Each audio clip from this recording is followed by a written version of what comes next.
हाय सर्वांना. तर आज दुपारचे वाजले होते 2 आणि मला झोपायचं होतं. मुलांना तर मुलं अजिबात झोपत नव्हते. टीव्ही चालू होती तर टीव्ही बंद केली तर आदर्श लागला ओरडायला, मम्मी मला टीव्ही बघायची.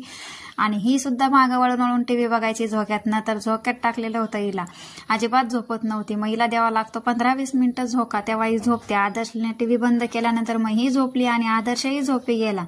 तर बघ माझी होती काही काम आवरायची, तर मी घरातली थोडीशी कामं आवरून घेतली आणि 2 तासांनी दोघंही उठले. तो गेला त्याच्या फ्रेंड बरोबर खेळायला आणि हिचं घेतलं मी आवरून. हिला नवीन ड्रेस वेअर केला आणि छान हिची तयारी केली. छान हिला रेडी करून मस्त हिचे फोटोज काढायचे होते. आज मला हिचे व्हिडिओ पण करायचे होते आणि फोटोही काढायचे होते.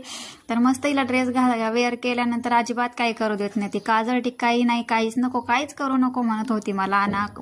हातही सुद्धा लावू देत नव्हती. तिला फक्त बघायचं होतं. मी जे सामान काढलेलं होतं त्या सामानाबरोबर तिला खेळायचं होतं, रबर बँड, पिना वगैरे सगळं. तर अशी करते बघा. हिला रेडी करताना खूप परेशान करते, अजिबात रेडी होत नाही. पण कसं बसं करून रेडी केलं आणि असं गोड दिसत होतं बघा पिल्लू. नंतर दादा आला आणि म्हणे वाव छान, याला सरप्राईज दिला. आम्ही नवीन ड्रेस घातला होता, हा गेल्यानंतर घातला होता. किती छान, किती क्यूट दिसती म्हणत होता माझी बहीण.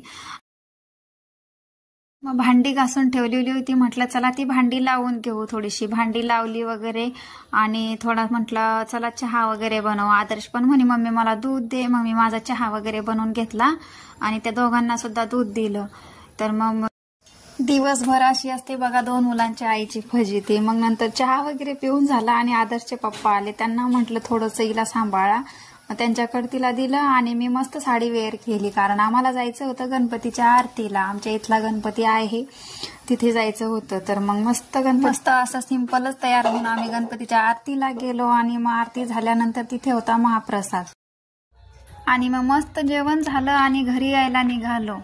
तर आज आम्ही दोघी माहिली की मस्त मॅचिंगच झालं होतं. तर आज कसं दिसत होतो आम्ही कमेंट करून सांगा. तर असा होता आजचा दिवस. Bye bye.